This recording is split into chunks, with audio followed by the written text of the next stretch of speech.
Bismillahirrahmanirrahim. Alhamdulillah wassalatu wassalamu ala Rasulillah wa ala alihi wa ashabihi wa man walah. Wa ashhadu an la ilaha illallah wahdahu la syarika lah wa ashhadu anna Muhammadan abduhu wa rasuluh.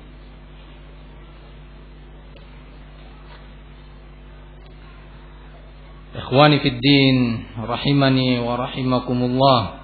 Mudah-mudahan Allah merahmati saya dan seluruh hadirin.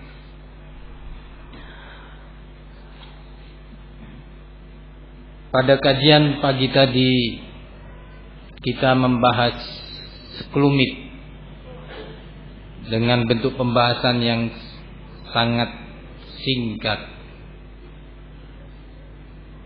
tentang daulah dan khilafah dengan definisinya, baik definisi di kalangan ulama sunnah maupun definisi dan maknanya di kalangan para tokoh-tokoh khawarij di masa ini.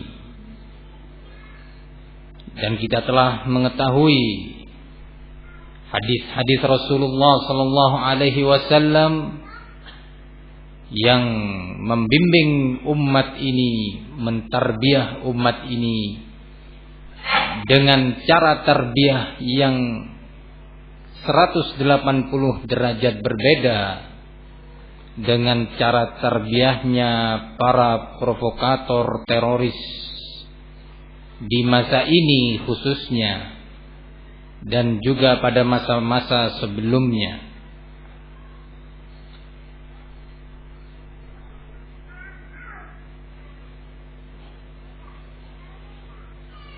Maka pada siang hari ini atau pada season kedua ini kita akan mencoba membahas juga secara singkat karena waktu yang tidak cukup dan mungkin juga kondisi kita yang sibuk, dan dikarenakan pula mungkin pelajaran tentang din di kalangan kita dan juga di kalangan yang menginginkan tegaknya khilafah di masa ini, ya cukup seminggu sekali atau kajian sehari dalam sebulan terpaksa harus dibahas dengan singkat. Maka ad-daulah al-islamiyah adalah dambaan bagi setiap pribadi yang ada di hatinya iman. Namun pertanyaannya, dengan apa daulah Islamiyah dan khilafah Islamiyah itu diraih? Dengan cara pemberontakan, kudeta, revolusi, atau melalui cara-cara lain yang dinamakan dengan aktivitas politik, melalui bentuk acara provokasi terhadap anak-anak muda dalam tulisan-tulisan, buletin-buletin dan ceramah-ceramah, membangkitkan emosi anak muda dengan mengatasnamakan aktivitas politik dalam rangka merubah kemungkaran yang terjadi pada penguasa dan mengembalikan hak-hak rakyat yang telah dirampas dan diabaikan oleh konstitusi, diabaikan oleh sistem yang berlaku. Atau dengan cara apa daulah Islamiyah itu tegak? Maka Allah subhanahu wa ta'ala dan juga Rasulnya sallallahu alaihi wasallam dan juga para sahabatnya serta fakta sejarah tarikh Islam menjawab bahwa Daulah al-Islamiyah atau al-Khilafatul Islamiyah tidak mungkin dan mustahil akan datang dan menghijau subur di sebuah bumi, di sebuah negeri, kecuali ketika penduduk negeri tersebut mau kembali kepada bimbingan Allah dan Rasulnya dengan cara kembali yang benar, mau rujuk kepada din dengan rujuk yang kafah, mau kembali kepada kitabullah dan sunnatul Rasul, mengikuti jejak para generasi terbaik dari umat ini. Fakta sejarah telah menyebutkan pula bahwa hanya dengan sistem dan metode Nabi Rasulullah sallallahu alaihi wasallam dan para nabi-nabi yang sebelumnya, khilafah Islamiyah akan datang dan akan Allah berikan kepada kaum muslimin dengan manhajul anbiya, manhaj para nabi di dalam berdakwah, di dalam beramal, di dalam membina umat, mentarbiyah umat ini. Maka khilafah Islamiyah akan datang dan tegak sesuai dengan yang diharapkan oleh kaum muslimin. Fakta sejarah juga menyatakan bahwa ternyata tindakan-tindakan atau usaha-usaha untuk menggulingkan penguasa yang menurut mereka adalah penguasa yang kafir, walaupun para ulama yang ada pada masa itu tidak menilainya sebagai penguasa yang kafir, tapi cukup sebatas penguasa yang fasik dan zalim. Bukti sejarah menyatakan bahwa usaha tindakan atau usaha kudeta dan revolusi itu ternyata gagal. Tidaklah mendatangkan kecuali kehancuran dan kehancuran. Semakin banyaknya darah yang tertumpah.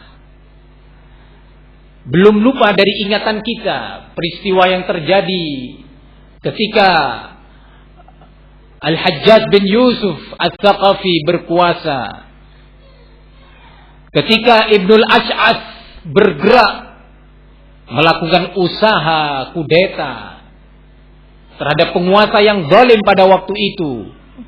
Diriwayatkan oleh Al-Imam Tirmidzi rahimahullah sebuah athar dari Hisham bin Hassan, salah seorang muhaddits, murid terkuat dari Muhammad bin Sirin rahimahullah, menyatakan bahwa ahsayna man qutila ala yaday Hajjaj al-zalim fabalagha adaduhum akthara min 120,000.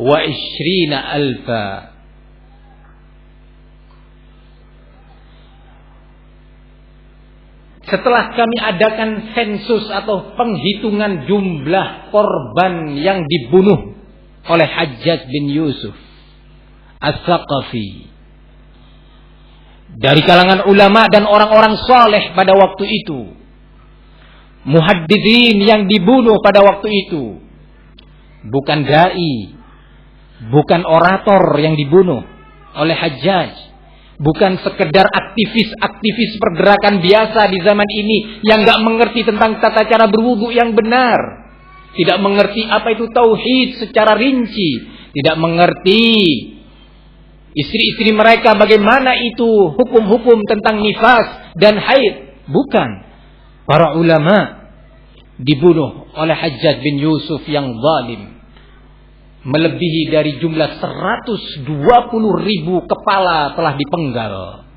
Bukan dipenjara, dipenggal. Akibat dari apa? Usaha yang dipaksa-paksa untuk melakukan revolusi oleh sebagian orang-orang yang ingin merubah kemungkaran pada waktu itu. Terbakar emosinya ketika melihat sunnah Rasul telah diabaikan oleh mereka. Kemungkaran telah terjadi pada elit-elit politik pada masa itu. Tidak sabar, Terjadilah arena provokasi di tengah-tengah umat. Hingga ujung-ujungnya beberapa kaum muda pada waktu itu terbakar emosinya dan melakukan tindakan. Subhanallah. Begitu juga yang dilakukan oleh Ibnul Ash'ath, Abdullah ibnu Zubair, dan yang lainnya. Ternyata gagal dan justru menghasilkan kehancuran dan kehancuran. Ketika kita melihat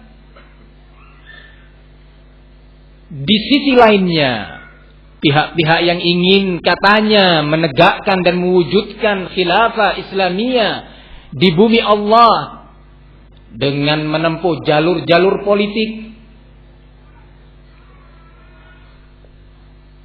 sebagian memaknakan makna aktivitas atau jalur politik ini sebatas tindakan-tindakan, orasi-orasi, tulisan-tulisan yang berisi kritikan-kritikan kepada penguasa. Sebagian yang lain menyatakan tidak, kita harus terjun dalam arena politik demokrasi untuk kita bisa sampai kepada tampuk kepemimpinan. Sejarah juga telah menuliskan bahwa tidak ada satupun dari mereka yang menyuarakan suara seperti ini, mengajak umat untuk terjun di arena politik, yang telah berhasil mewujudkan khilafah Islamiyah. Coba sebutkan satu contoh daulah Islamiyah hasil dari sebuah praktek demokrasi, arena pemilu yang penuh dengan kedustaan dan saling mendustakan, yang penuh dengan ketidakjujuran, penuh dengan pelanggaran-pelanggaran syariat Islam. Kita bisa menanyakan, tolong buktikan satu negeri pun berhasil ditegakkan di atas syariat Islam melalui cara ini. Kita tidak atau belum lupa dan belum jauh dari ingatan kita peristiwa Aljazair yang telah berhasil memenangkan melalui pemilu mereka dengan kemenangan yang gemilang. Suara telah dipegang oleh kaum muslimin. Tinggal sejengkal lagi kaum muslimin akan memegang kekuasaan. Tetapi musuh-musuh Islam tidak diam. Menghadapi jumlah yang sangat besar, kuantitas yang sangat besar dari kaum muslimin.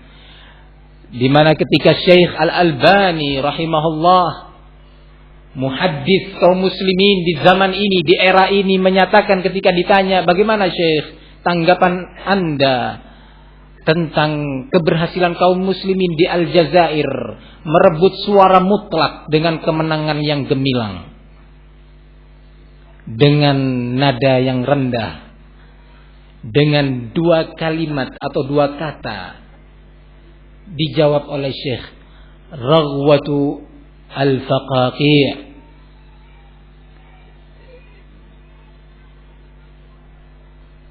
Ini tak ubahnya mereka seperti buih air sabun.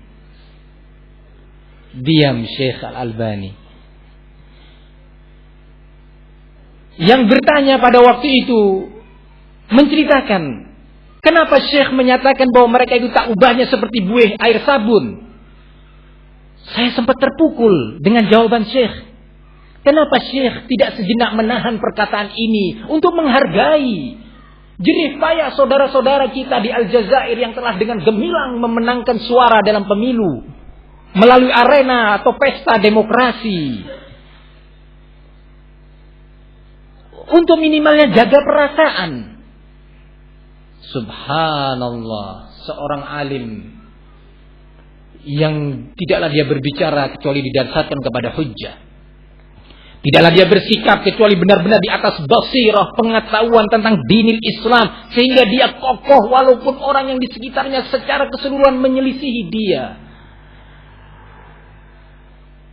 Subhanallah, tidak berjalan waktu lama dari pernyataan beliau. Ternyata raghwatu sabun ini tadi benar-benar raghwah, benar-benar buih yang rapuh. Musuh-musuh Islam membaca itu semua. Dan sudah dipantau oleh mereka. Kemudian dimunculkan masalah di tengah-tengah mereka. Setelah kita berhasil tadinya bersatu padu. Sebelumnya slogan-slogan yang dimunculkan, sudahlah, kita tidak perlu bicara khilafiyah. Kita harus bersatu, kita harus bergandengan tangan, kita sama-sama muslimin, kita sama-sama menginginkan la ilaha illallah. Ayo, jangan membicarakan satu dengan yang lainnya atau saling mencela. Jangan. Ayo bersatu. Subhanallah, ajakan bersatu di atas mendiamkan kebatilan, persatuan di atas diam terhadap kemungkaran yang ada di tengah-tengah muslimin dan ada di tengah-tengah kelompok-kelompok Islam tadi. Akhirnya benar-benar menjadi raghwat sabun itu tadi. Dimunculkan masalah siapa gilirannya sekarang yang akan memegang tampuk kekuasaan. Menang ini kan? Sudah menang tadi. Kelompok ini, saya juga punya andil dong. Masa lupa waktu dulu kita sama-sama melakukan orasi di sini? Masa lupa kita waktu mencetak pamflet, ribuan pamflet, bahkan ratusan ribu pamflet? Masa lupa ketika saudara kita, wah, masa lupa. Kita punya jasa dong. Minimal ya kita jadi Perdana Menterinya. Ya minimal saya jadi Ketua Majelis Syura. Wah, kelompok ini ya minimal saya yang presiden dong. Karena dulu aku nggak bisa, ini yang lebih berhak presiden. Dulu dia yang paling banyak berjuang, buktinya. Ini data tentang jasa. Subhanallah, pernyataan Al-Muhaddits Asy-Syaikh Al-Albani terjadi. Pecah antar mereka. Berebut siapa yang akan memegang tampuk kekuasaan. Jamaah mana yang harus mendapatkan kursi lebih banyak. Jamaah mana yang harus memegang posisi-posisi penting dalam kementerian. Akhirnya sama-sama mengangkat senjata. Di saat itu lemahlah dan hancur mereka. Kembali lagi yang berkuasa menurut mereka bukanlah apa yang mereka nyatakan sebagai pemimpin-pemimpin muslim. Kata mereka. Mundur lagi sejenak ke belakang. Mengikuti roda sejarah yang sedang atret. Tapi atret harus pakai spion ya. Supaya nggak nabrak di belakang. Lah. Di Mesir gerakan Ikhwan Muslimin pun dengan suara yang sama menyatakan kita harus bersatu, kita harus lupakan khilafiyah yang terjadi, yang sufi-sufi, yang syiah-syiah, yang sunni-sunni, semua bersatu, nggak perlu saling mencela, nggak perlu saling berbicara, masing-masing di bidangnya dan di pergerakannya sendiri-sendiri, tapi kita bersatu. Muncullah kaidah yang menyatakan najtami'u fima ittafaqna alaih wa na'dzuru ba'duna ba'dhan fima ikhtalafna fihi. Kaidah yang tidak diturunkan oleh Allah di dalam wahyunya Al-Quran, yang tidak pernah disampaikan oleh Rasul pembawa amanat Allah, tidak pernah didengungkan oleh Khulafaur Rasyidin dan para sahabat yang lainnya, menyatakan dalam kaidah ini, dan selalu didengung-dengungkan oleh mereka di dalam pergerakan mereka. Kita hendaknya bersatu padu, berta'awun, bekerja sama dalam perkara-perkara yang memang kita tidak berselisih, dalam perkara-perkara yang memang kita sepakat, dan hendaknya kita saling mentoleransi, saling memberi uzur, dispensasi terhadap perkara-perkara yang kita berselisih di dalamnya. Kalau ada kebetulan kita berselisih, apakah Abu Bakar dan Umar bin Khattab itu kafir, apakah muslim? Yang Syiah nyatakan kafir, yang Sunni menyatakan muslim. Sudahlah, tidak usah ribut. Ketika ada di sebelah sana yang menyatakan bahwa Sayyidah Aisyah berzina, sudahlah, yang Rafidhah menyatakan berzina, yang Muslim Sunni menyatakan tidak berzina. Sudah, jangan ribut. Kita sama-sama mau membela la ilaha illallah. Ketika di sebelah sana ada tasawuf sufi yang membolehkan beristighatsah kepada selain Allah, beristighatsah kepada makhluk Allah, menangis-nangis di kuburan meminta keselamatan dari bencana. Sudahlah, ini kan khilafiyah. Jangan kita berbicara tentang ini. Saatnya kita bersatu untuk meraih kemenangan yang sudah ada di depan mata kita. Ayo bergandeng tangan. Subhanallah. Slogan ini pun terus bergulir dan masuk ke benak-benak putra-putra muslimin. Mulailah mereka bergerak. Ternyata pun hampir sama kondisinya. Mereka dengan kuantitas yang banyak berangan-angan dan menghayalkan kemenangan yang ujung-ujungnya adalah khilafah Islamiyah. Apa yang terjadi? Lah, wong temannya orang-orang politikus di sekitarnya. Sudah diingatkan oleh sebagian ulama pada waktu itu, jangan bergandengan dengan politikus. Oh enggak, ini dalam rangka siasat ini. Biar nanti kalau kita sudah sampai di sini, ya. Ternyata betul. Melakukan kontrak politik. Sudah sampai ketika sang Jamal Abdul Nasir yang pada awal-awalnya dielu-elukan, kemudian menurut mereka mengkhianatin mereka, dan justru setelah berhasil naik kepada tampuk kekuasaan, mereka lah yang dibasmi. Gagal lagi. Kata Syekh Mukbir rahimahullah ketika mengenang peristiwa yang menimpa Ikhwanul Muslimin yang berusaha mengembalikan khilafah Islamiyah melalui jalur politik pesta demokrasi, membacakan sebuah syair, ala katifaihi yas'adul majda ghairuhu wa in huwa illa litasalluqi sullamu. Di atas pundak mereka orang lain naik sampai kepada puncak keberhasilan. Tak ubahnya mereka sama dengan sebuah tangga yang digunakan untuk naik sampai ke atas. Kemudian setelah itu selesai urusannya, tangga dibuang. Tertipu lagi. Subhanallah. Para ulama menyatakan bersumber dari ayat-ayat Al-Quran dan hadis Rasul, ma yubna 'alal batil fahuwa batil.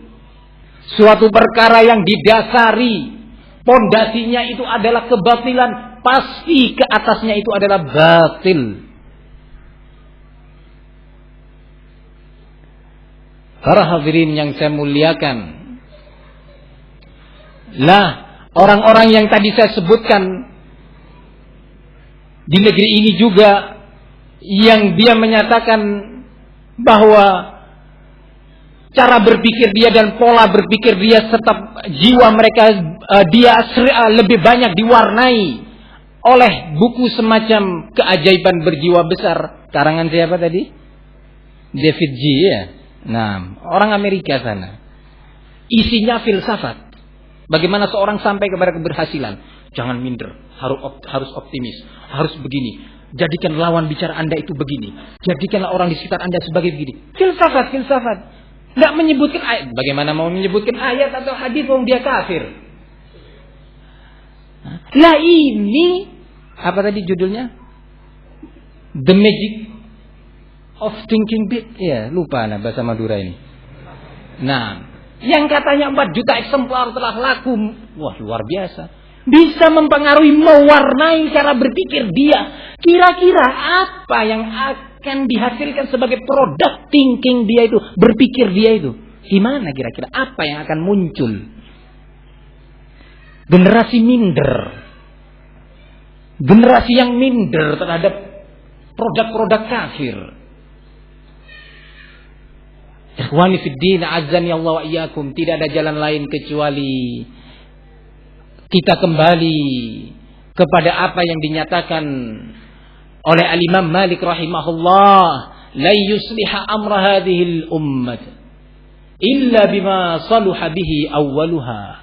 Tidak ada yang bisa membenahi umat ini, mengangkat kehancuran umat ini, keterpurukan umat ini, kecuali dengan apa-apa yang dengannya telah menjadi baik generasi awal dari umat Islam ini. Tinggal dibuka aja referensi-referensi Islam. Dengan apa generasi awal Islam, sahabat Rasul sampai pada puncak keberhasilan? Oh iya, sebagiannya menyatakan menentang kelompok yang lainnya yang ingin menegakkan daulah Islamnya dengan kekuatan fisik, dengan kegiatan kudeta, revolusi. Menyatakan, wah jangan, itu nggak benar tindakan kudeta. Sekilas ketika saya membaca kisah ini, waduh Masya Allah, baik ya, luar biasa, sudah bisa mengkritik bahwa itu salah. Ketika saya lanjutkan, saya baca, ternyata tak ubah kisahnya kayak kisah seorang dokter di rumah sakit jiwa. Ketika ada seorang pasien yang gila datang kepada dokter yang menjaga, tugas jaga pada hari itu. Wahai Bapak dokter, itu teman sekamar saya naik ke atas meja dan dia bilang dia jadi lampu. Gila itu Pak dokter. Teman saya itu gila. Loh kenapa gila? Ya itu, naik ke atas meja terus dia bilang saya jadi lampu sekarang. Wah Pak dokter gembira ini, Masya Allah, sudah sembuh pasien ini satu, sudah sehat akalnya. Gini, itu kan temanmu, teman sekamar lagi.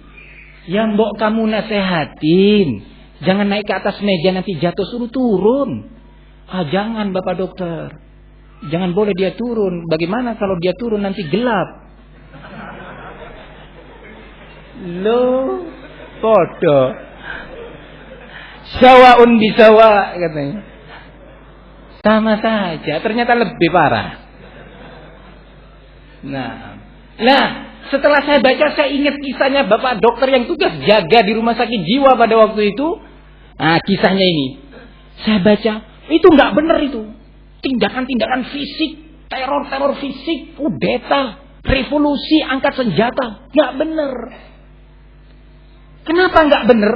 Karena ini negeri-negeri yang kita hidup ini sekarang ini adalah negeri-negeri kafir, yang memang asalnya kafir, seperti Mekah pada waktu itu yang dihuni oleh orang-orang jahiliyah. Jadi kafir dari asononya memang. Nah, kapan kudeta boleh? Nanti kudeta itu berlaku, revolusi itu berlaku kalau hidup di negeri muslim, pemerintah muslim yang kemudian nyeleweng, meninggalkan keislamannya. Pakai dalil loh ini, jangan dikira tanpa dalil, pakai dalil. Jadi saya pikir nggak membolehkan kudeta, nggak taunya dibagi. Lebih parah lagi, negeri kita ini kufur sama kayak Quraisy. Astagfirullah. Kalau begini nggak berlaku kudeta. Yang berlaku, kata mereka, coba lihat contoh Rasulullah. Tidak lain yang dilakukan oleh Rasulullah adalah kegiatan dakwah dan aktivitas politik. Astagfirullah. Rasulullah dibilang melakukan aktivitas politik. Politik yang mana? Yang dilakukan oleh Rasul Sallallahu Alaihi Wasallam. Tidak ada yang dilakukan oleh Rasul Sallallahu Alaihi Wasallam kecuali dakwah kepada tauhid, meninggalkan peribadatan kepada selain Allah pada waktu itu, meninggalkan pemohonan syafaat kepada monumen-monumen orang-orang soleh yang diletakkan di sekitar Ka'bah pada waktu itu. Untuk meninggalkan kebiasaan mereka ketika berbuat maksiat, minta ampunnya kepada Allah di dekat patung atau monumen Latta. Karena mereka berkeyakinan bahwa kami orang-orang yang banyak dosa berlumuran dengan maksiat. Allah tidak akan menerima taubat kami atau istighfar kami. Tidak ada lain kecuali melalui perantara orang-orang yang soleh semacam Wad'u, wa Yaghuth dan Ya'uq. Para wali-wali Allah melalui mereka. Wa bihadrati Syekh Latta Ighfirli. Kalau sekarang kan wa bihadrati Syekh Abdul Qadir, kan begitu.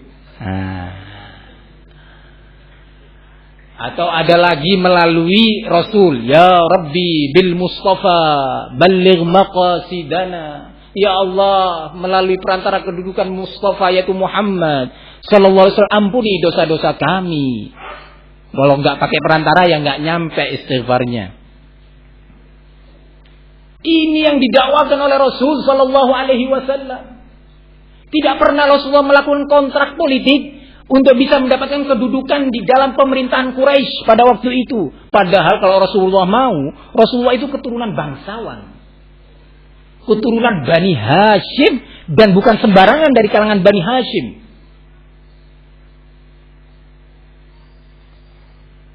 Kalau Rasulullah mau, punya pikiran gini, ini sebaiknya tunggu dulu. Ahsannya saya bisa merangkul beberapa tokoh untuk bisa sampai pada posisi kursi tertentu, ya, jabatan qabilah, Syekhul Qabilah Quraisy misalkan. Nanti kalau sudah sampai di situ, baru saya akan menerapkan aturan-aturan. Nggak pernah Rasulullah berpikir seperti itu. Langsung Rasulullah menyatakan, ya ma'syara Quraisy, qulu la ilaha illallah, qulu la ilaha illallah tuflihu. Wahai orang-orang Quraisy, ucapkan kalimat la ilaha illallah, pasti kalian selamat. Apa jawaban Perdana Menteri Quraisy pada waktu itu, Abu Lahab? Tabban laka ya Muhammad, celaka engkau wahai Muhammad. Turunlah ayat tabbat yada abi lahabi wa tab. Mana itu usaha politik Rasulullah sallallahu alaihi wasallam? Atau kemudian Rasulullah memprovokasi umat pada waktu itu untuk mendukung dia dan menjatuhkan wibawa struktur pemerintahan Quraisy? Tidak.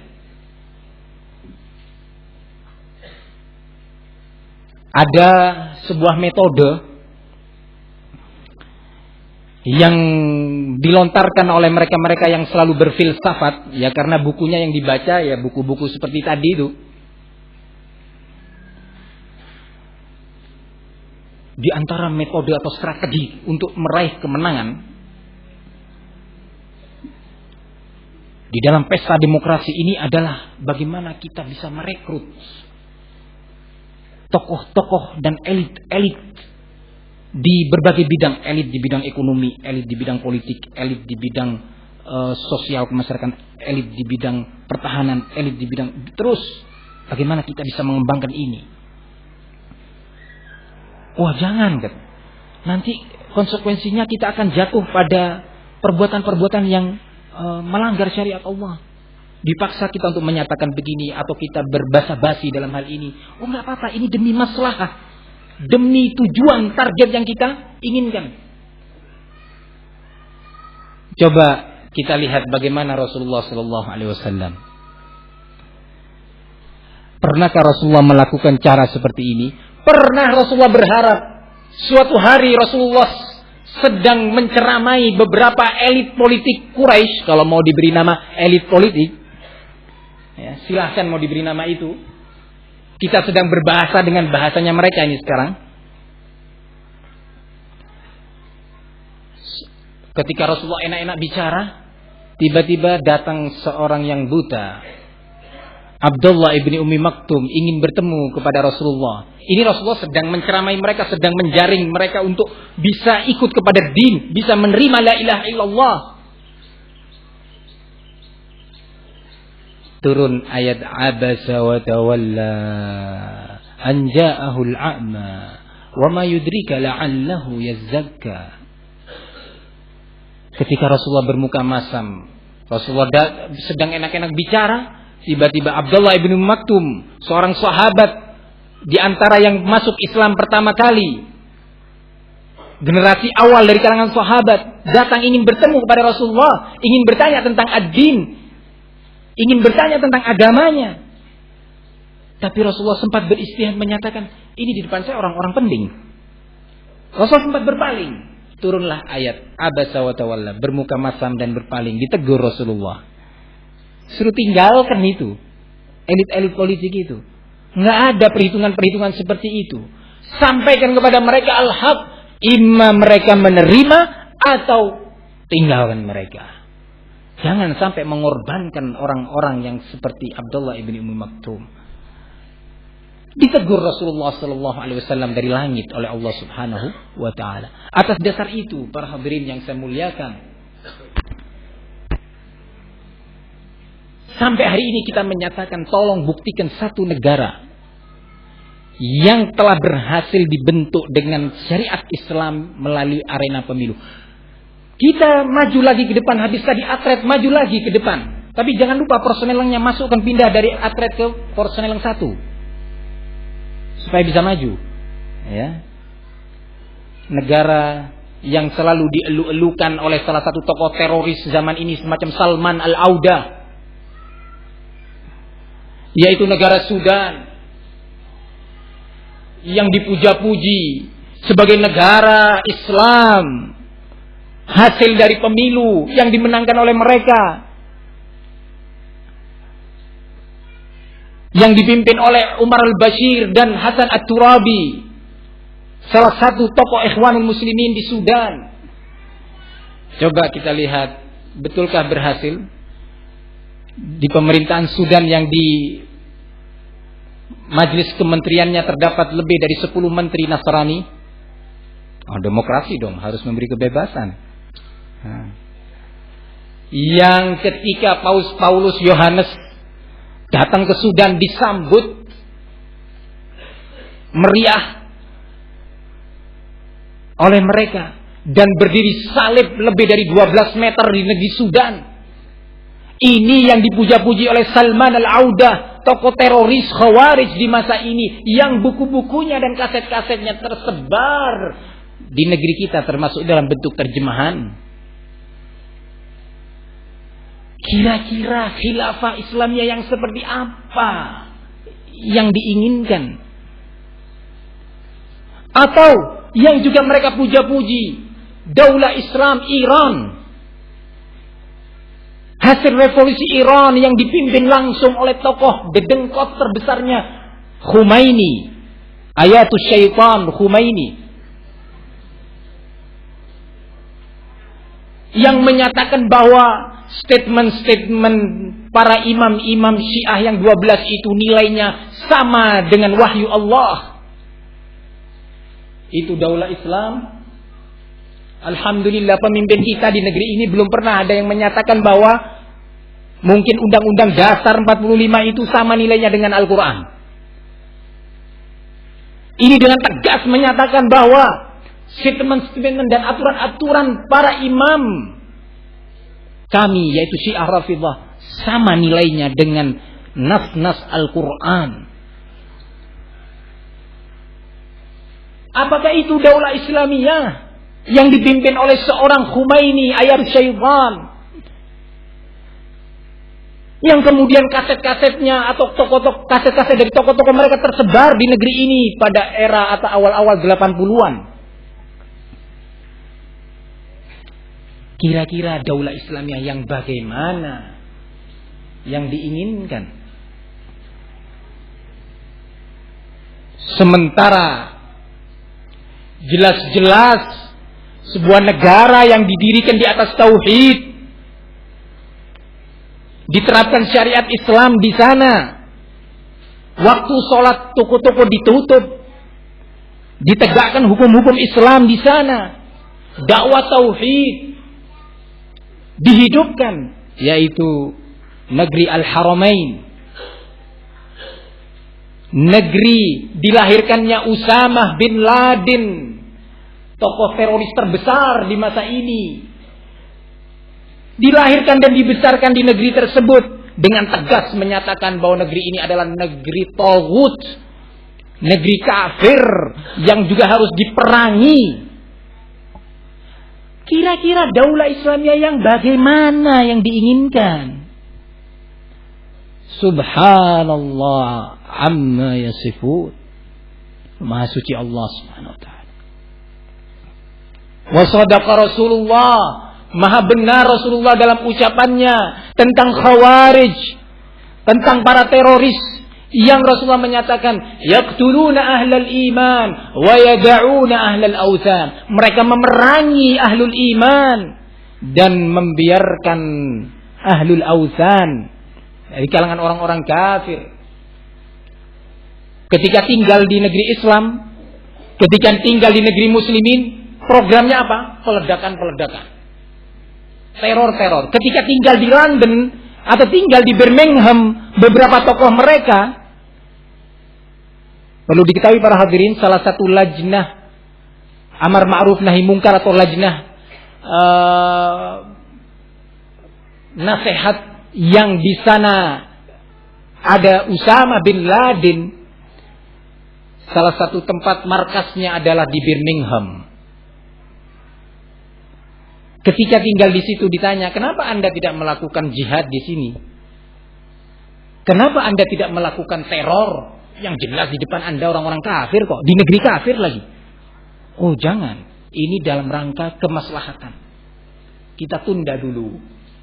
Jangan kita bertindak di negeri ini orang-orang kafir. Loh kenapa? Demi kemaslahatan bersama. Untuk menjaga kepentingan-kepentingan dakwah. Oh gitu. Nah kenapa ketika anda dulu tinggal di negeri muslimin, bertetangga dengan muslimin, dengar azan di sana, bisa hadir di masjid, Anda tidak berpikiran seperti ini? Kenapa pikiran yang seperti ini tidak muncul ketika Anda hidup di negeri muslimin? Oh jangan dong, jangan sekarang melakukan tindakan teror demi kemaslahatan dakwah. Kenapa pemikiran seperti ini tidak muncul? Kok sekarang justru pengeboman terjadi di negeri-negeri muslimin? Khawarij yang dinyatakan oleh Rasulullah dengan pernyataan tadi, memerangi ahlul iman dan membiarkan orang-orang kafir.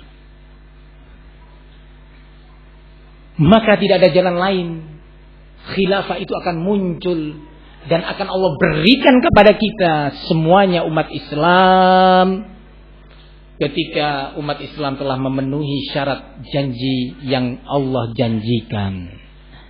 Apa itu janji yang Allah berikan dan Allah janjikan sebagai syarat kepada umat ini? Turunnya khilafah, tegaknya daulah Islamiyah penuh dengan keamanan dan ketentraman dan kewibawaan Islam serta kewibawaan kaum muslimin. Allah menyatakan di dalam surat An-Nur, wa'adallahu alladhina amanu minkum wa 'amilus shalihat la yastakhlifannahum kama istakhlafal ladzina min qablihim. Allah telah berjanji. Allah yang memiliki sifat la yukhliful mi'ad, tidak pernah menyelisih janjinya, berjanji. Sekali lagi, yang berjanji Allah, bukan janji-janji pergerakan-pergerakan Islam ini, kelompok-kelompok Islam, bukan. Nanti kalau kami berkuasa kami akan begini, kami akan hidupkan perekonomian Islam, kami akan basmi riba, kami akan tegakkan syariat Islam, kami. Bukan. Yang berjanji Allah. Sama dulu kayak di Aljazair yang saya sebutkan, dan di Sudan serta di Mesir, janjinya sama. Ditegakkan syariat Islam. Kita akan hidupkan tauhid. Kita akan. Ternyata semuanya bukan hanya nol. Kalau nol masih mending, masih bisa bangkit, dikatrol ke 1 masih bisa. Ini minus. Ya. Ini para hadirin yang saya muliakan. Allah berjanji bahwa jika bahwasanya Allah Subhanahu wa taala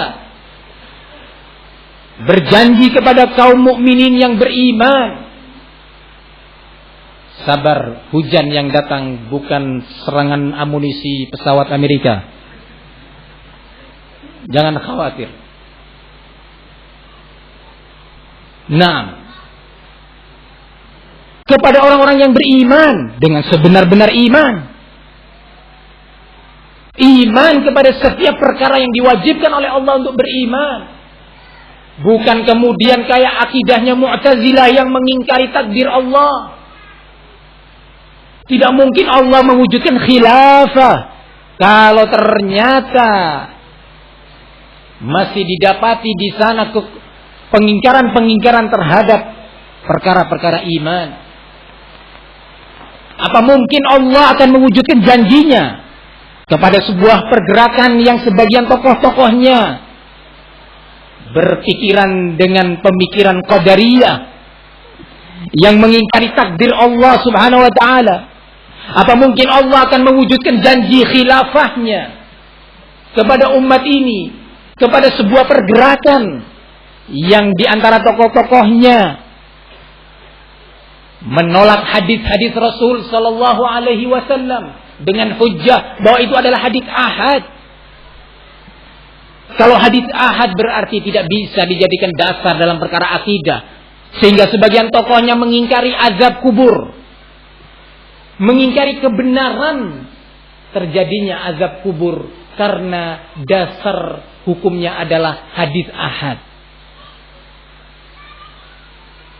Apa mungkin Allah akan memberikan janjinya kepada kelompok perjuangan yang seperti ini? Jawabannya tentu tidak mungkin, dan 1000 tidak mungkin. Para hadirin yang saya muliakan, tidak ada jalan lain untuk meraih itu semua kecuali kembali kepada akidah yang benar, kepada iman yang benar. Apa mungkin pula Allah akan memberikan pertolongannya ketika di tengah-tengah kelompok perjuangan tersebut ada orang-orang yang berpemikiran seperti pemikirannya anak-anak buahnya dari Dzulkhuwaisirah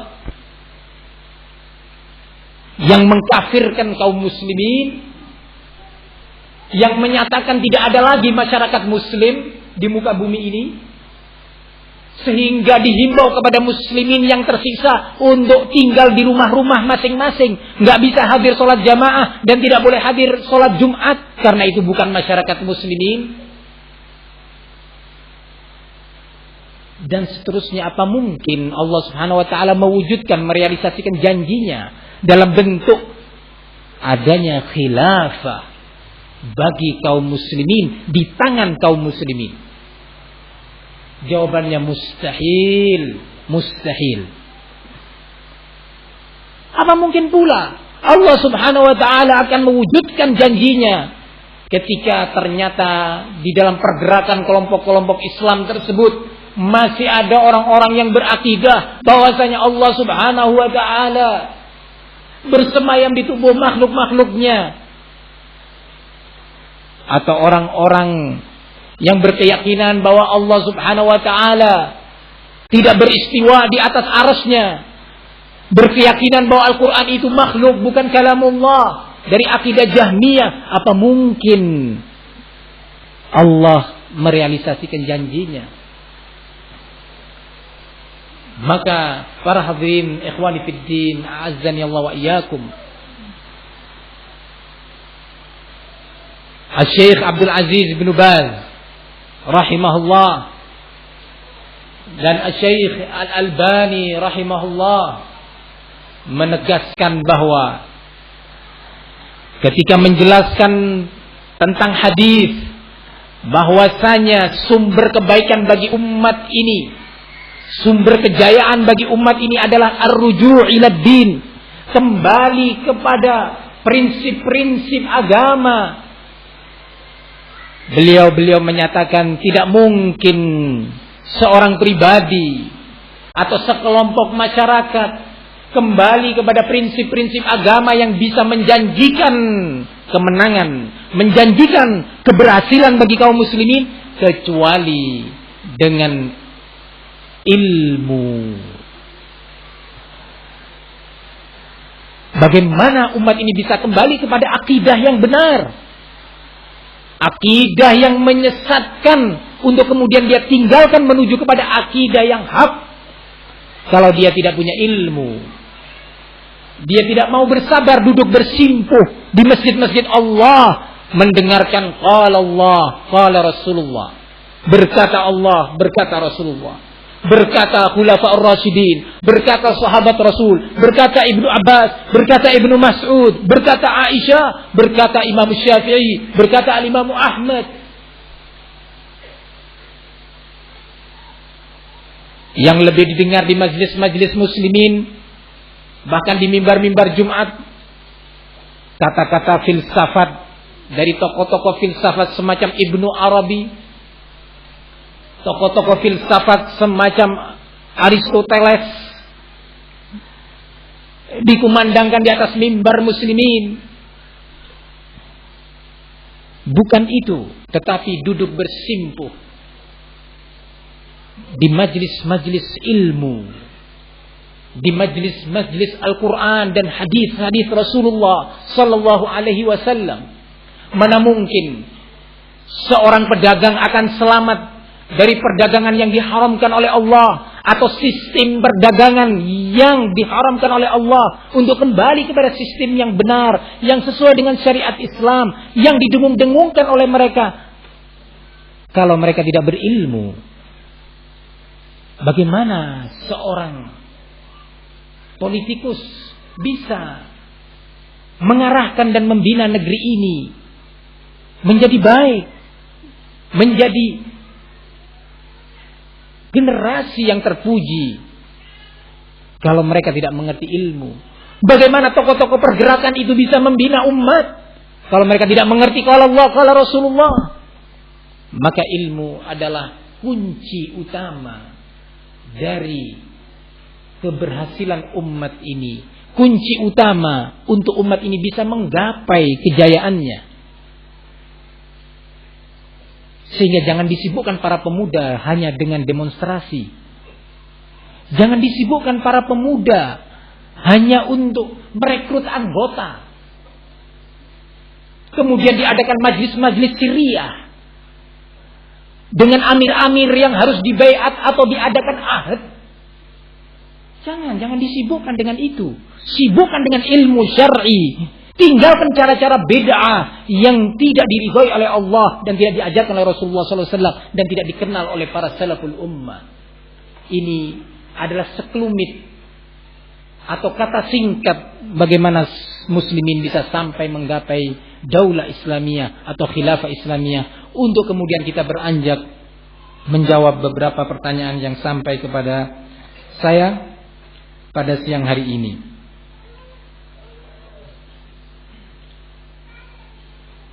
Pertanyaannya adalah,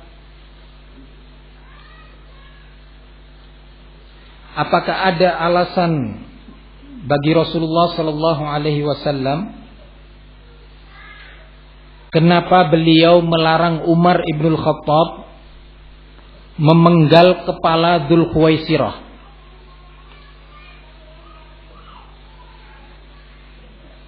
Faham para hadirin, ketika Dzul Khuwaisirah telah memegang kerah baju Rasul dan menyatakan kata-katanya yang mengesankan dia adalah penegak keadilan dan kesejahteraan, "I'dil ya Muhammad," berbuat adillah wahai Muhammad. Kemudian orang ini pergi. Setelah itu Umar ibn Khattab menyatakan, "Ya Rasulullah, da'ni adribu unuqah." Beri kesempatan bagiku wahai Rasul untuk memenggal leher orang tadi. Umar ibn Khattab ini. Nah, memang perlu di masa-masa ini ada orang semacam Umar ibn Khattab. Nah, perlu memang. Penting. Nah, tetapi Rasul pada waktu itu menjawab pada kondisi saat itu, jangan, kata Rasulullah, jangan. Dicegah Umar bin Khattab. Nah, si penanya menyatakan, padahal mungkin dengan terpenggalnya atau meninggalnya Dzul Khuwaisirah tidak akan muncul kelompok Khawarij dalam Islam. Nah, apa alasannya? Kok Rasulullah melarang Umar bin Khattab memenggal leher orang tadi? Alasannya diucapkan oleh Rasulullah sallallahu alaihi wasallam, "Laula anni akhsha anna an-nasa yaqulun inna Muhammadan qatala ashabah laqataltu." Kalau seandainya, kata Rasulullah, bukan dikarenakan kekhawatiranku, manusia ini, yakni kaum pada waktu itu, umat pada waktu itu akan menyatakan bahwa Muhammad telah membunuh sahabatnya, niscaya aku akan bunuh Dzul Khuwaisirah. Loh, bagaimana sih Ustaz maksudnya? Ini ada suatu mafahim yajibu an tusahhah. Ada pemahaman-pemahaman atau prediksi-prediksi yang harus diluruskan. Ketika disebut kalimat Khawarij, itu ada yang terkesan pada sebagian umat ini bahwa Khawarij itu kayak Hitler gitu loh. Atau Khawarij itu kayak preman-preman yang rambutnya panjang, kemudian pakai anting, kemudian kopiahnya di sini, ya. Atau mungkin kayak orang yang pakai apa itu? Mata satu dulu, yang hitam sininya. Iya. Bajak laut ya. Nah. Mungkin Khawarij dianggap kayak seperti itu penampilannya. Korak gitu. Korak ya namanya ya. Nah. Tatuan gitu. Hah? Bukan, para hadirin. Jangan salah sangka. Subhanallah. Ketika orang itu pergi, nah ini coba kita dengarkan siapa itu Khawarij. Jangan dikira kisah-kisah yang terjadi dimunculkan oleh hasil provokasi Khawarij di masa Utsman bin Affan, di masa Ali bin Abi Thalib, itu sama kayak kisahnya Tunggul Ametung sama Kenaro. Bukan. Beda. Khawarij itu pengikut Dzul Khuwaisirah ini, Rasulullah menyatakan ketika Dzul Khuwaisirah ini pergi berpaling, kata Rasulullah di depan sahabatnya, "Inna lahu ashaban yahqiru ahadukum salatahu ala salatihim wa siyamahu ala siyamihim wa qira'atahu ala qira'atihim yamruquna minad din kama yamruqu sahmu minar ramiyah." Sesungguhnya, kata Rasulullah, orang ini nanti akan punya pengikut, pendukung-pendukung, partisipan-partisipan yang, kata Rasulullah, salah satu di antara kalian merasa kecil, merasa minder ketika membandingkan sholatnya dia dibandingkan sholatnya pengikut Dzul Khuwaisirah. Kira-kira preman atau orang ahli sholat ini? Ahli sholat tahajud. Malam-malam mereka di musim dingin bangun berwudu, sholat, ruku, sujud kepada Allah. Satu ciri-cirinya. Kedua, kalian akan merasa minder ketika membandingkan saumnya kalian dengan saumnya pengikut Dzul Khuwaisirah. Nah, jangan dikira Dzul Khuwaisirah itu kayak gombloh gitu. Jangan. Atau Iwan Fals, jangan. Keliru. Nah, yang ahli menyanyi gitu ya, tanyakan kepada rumput yang bergoyang. Bukan itu. Kata Rasulullah dilanjutkan, salah satu di antara kalian juga merasa minder ketika membandingkan bacaan Quran dia dibandingkan bacaan Quran pengikut Dzul Khuwaisirah. Kalau yang sekarang ini aktivis pergerakan Islam kan masih ada yang suka kepada syair-syair, lagu-lagu yang menyibukkan dia dari Al-Quran, yang menyibukkan dia dari tilawatil Quran. Beberapa aktivis dengan tegas menyatakan, saya tertarik dan terkagum dengan beberapa lagu Iwan Fals. Astagfirullah. Nah, salah satu tokoh mereka semacam Yusuf Al-Qaradawi menyatakan, saya kagum kepada artis Fauziah Ahmad.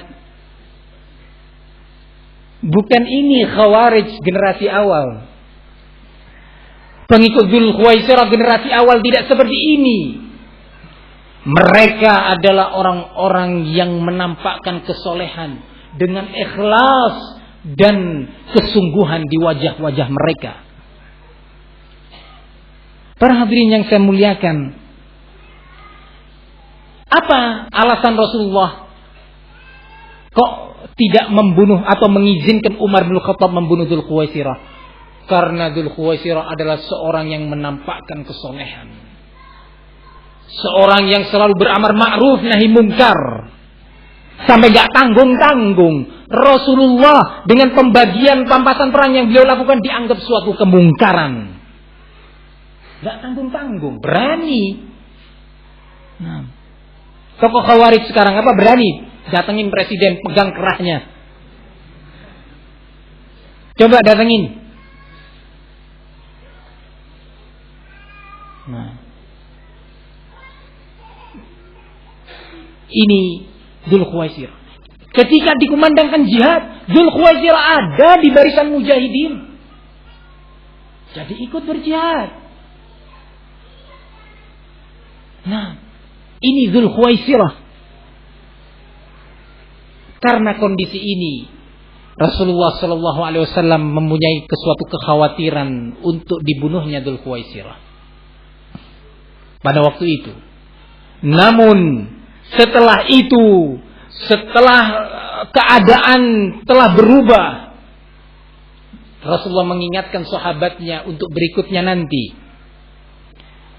tentang bahaya al-Khawarij. Rasulullah menyatakan, "Lau laqituhum laqataltuhum qatla 'ad, fa inna fi qitalihim ajra." Kalau seandainya aku bertemu dengan mereka, aku akan perangin mereka sehingga mereka hancur seperti hancurnya kaum 'Ad, kering kerontang, dan perangi mereka, kata Rasulullah, Khawarij tersebut, para teroris tersebut. Sesungguhnya dalam usaha memerangi mereka terdapat pahala yang besar.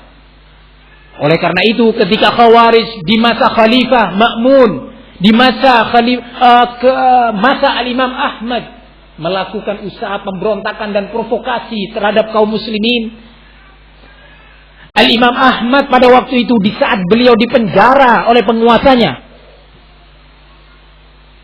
Imam Ahmad dipenjara oleh penguasanya pada waktu itu. Kenapa? Karena penguasa pada waktu itu berakidah dengan akidahnya Jahmiyah dan Mu'tazilah.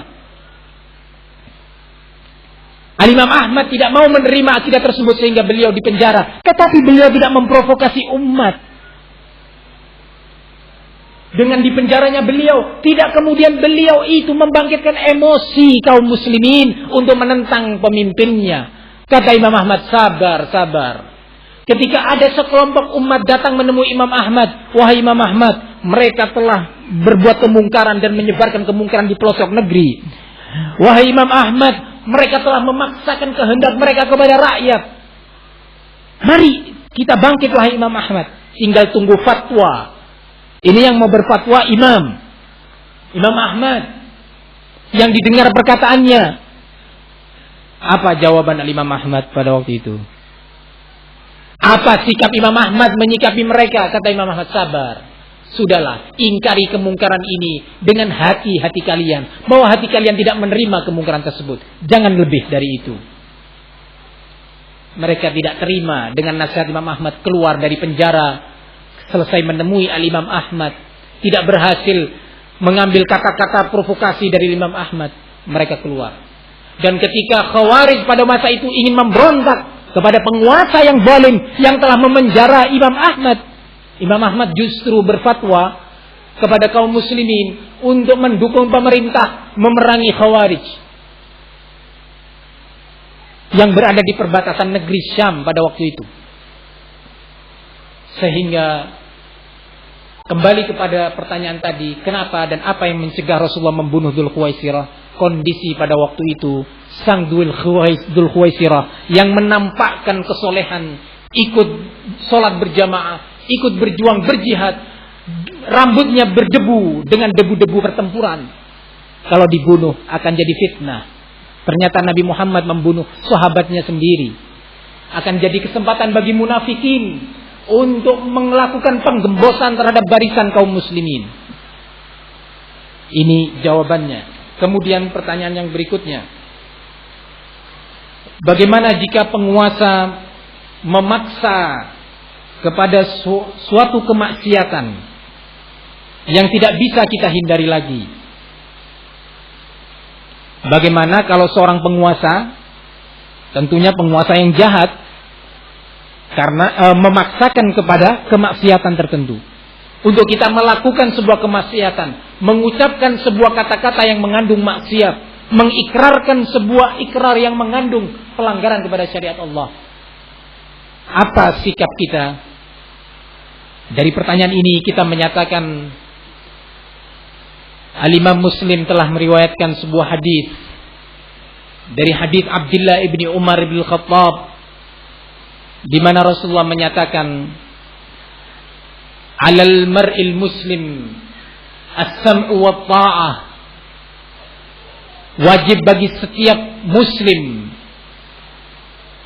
untuk mendengar dan taat kepada pemimpinnya, bima ahabba wa kariha, baik dalam perkara yang dia sukai atau baik dalam perkara pula yang kalian benci atau dia benci. Fa in umira bi ma'siyatin fala sam'a wala ta'ah. Jika ternyata dia dipaksa untuk melakukan sebuah kemaksiatan, maka tidak ada lagi ketaatan dalam perkara yang maksiat. Ini jawaban Rasul sallallahu alaihi wasallam.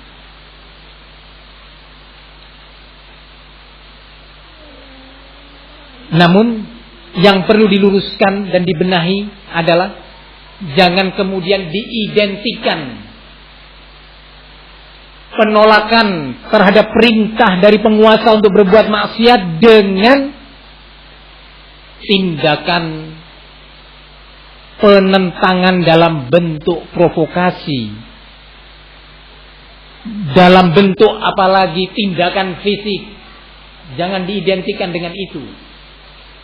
Bukankah tadi kita telah membaca pada kajian pagi hari dari hadis Hudzaifah, dari hadis Wa'il bin Hujr, di mana Wa'il bertanya, "Ya Rasulullah, ara'aita in kana alaina umara yamna'una min haqqina wa yutalibuna wa yas'aluna min haqqiha."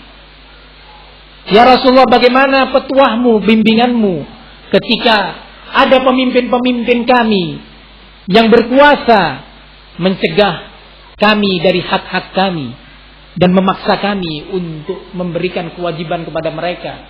Apa kata Rasulullah? Kalian tetap mendengar dan taat kepada mereka. Dalam hadis yang lainnya, dari hadis Hudzaifah ibn al-Yaman radhiyallahu anhu, yang tadi pagi kita baca, di mana Rasulullah menyebutkan, yakunu ba'di a'immatun, akan datang sepeninggalku para penguasa, la yahtaduna bihadyi wa la yastannuna bisunnati, di mana para penguasa tersebut tidak berusaha mencari petunjuk dengan cara petunjukku, dan la yastannuna bisunnati, tidak mau berprinsip dengan prinsipku. Apa prinsipnya Rasul? Islam. Tidak mau berprinsip dengan prinsip Rasul, yakni sunnah, kitab Allah. Tidak mau menerapkan syariat Allah. Ini makna hadis. Wa sayaqumu rijalun qulubukum qulubus syayatin fi jismani insan. Dan akan berkuasa terhadap kalian para penguasa-penguasa yang hati mereka, kolbu-kolbu mereka adalah kolbu syaitan yang berada di tubuh atau jasad manusia. Apa kemudian ketika Rasulullah ditanya, apa sikap kami ya Rasulullah? Bagaimana sikap kami menghadapi penguasa yang jahat seperti ini, yang tidak mau menerapkan syariat, yang selalu memerintahkan pada kemaksiatan? Tetap saja Rasulullah memerintahkan untuk sabar menghadapi mereka, dengan kita tidak melakukan kemaksiatan tersebut. Nah, kalau dipaksa Ustaz, diancam, dibunuh, harus melakukan kemaksiatan dan kemungkaran tersebut, Allah menyatakan di dalam Al-Quran, illa man ukriha wa qalbuhu mutmainnun bil iman.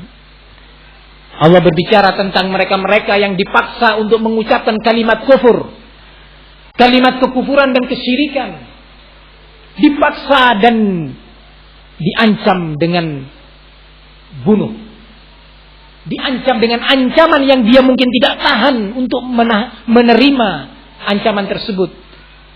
Allah Subhanahu wa taala menyatakan, tidak mengapa yang seperti itu, terkhusus mereka-mereka yang dipaksa, diancam dalam keadaan hatinya masih tetap yakin dengan keimanan. Yakin bahwa apa yang dia ucapkan itu adalah mungkar. Yakin apa yang dia lakukan dari paksaan penguasa itu adalah maksiat.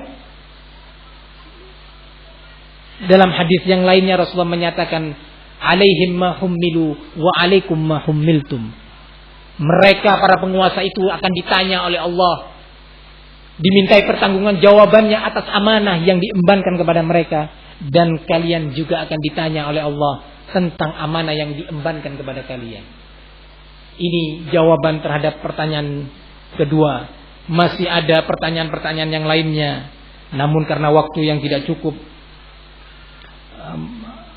kita akhiri majelis ini. Mudah-mudahan Allah Subhanahu wa taala membimbing umat ini kepada jalan yang hak, membimbing kaum muslimin kepada bimbingan salaful ummah, generasi awal dari umat Islam yang telah sampai pada kejayaan. Mudah-mudahan Allah mengembalikan para provokator-provokator umat untuk meninggalkan perbuatan tercela tersebut. Untuk juga Allah mengembalikan para teroris-teroris tersebut kepada jalan yang hak, dan tidak lagi mereka beranggapan bahwa kegiatan teror yang mereka lakukan itu adalah jihad fisabilillah. Dan agar mereka tahu bahwa apa yang mereka namakan sebagai jihad itu adalah tindakan yang meresahkan umat dan menghancurkan agama ini, yang bisa mencerai-beraikan umat dan menghancurkan persatuan kaum muslimin, dan membuat jeleknya gambaran Islam di hadapan musuh-musuh kaum muslimin, dan membuat takutnya umat Islam itu sendiri. Mudah-mudahan Allah Subhanahu wa taala melindungi penguasa negeri ini. Mudah-mudahan Allah Subhanahu wa taala memberi hidayah kepada mereka. Mudah-mudahan Allah menjauhkan mereka dari kebatilan dan kemungkaran, mengarahkan penguasa negeri ini kepada al-haq, kepada kitabullah dan sunnatu Rasulullah sallallahu alaihi wasallam, dan Allah lindungi mereka dari makar-makar musuh-musuhnya. Amin ya rabbal alamin. Sampai di sini. Kalau ada yang kurang saya memohon maaf. Mudah-mudahan apa yang kurang dari saya bisa terjawab di waktu yang lainnya, dan mudah-mudahan apa yang saya sampaikan ini bermanfaat untuk diri saya pribadi kemudian seluruh hadirin. Wallahu a'lam bissawab. Wassallallahu ala nabiyyina Muhammad wa ala alihi washabbihi wasallam. Walhamdulillahirabbil alamin.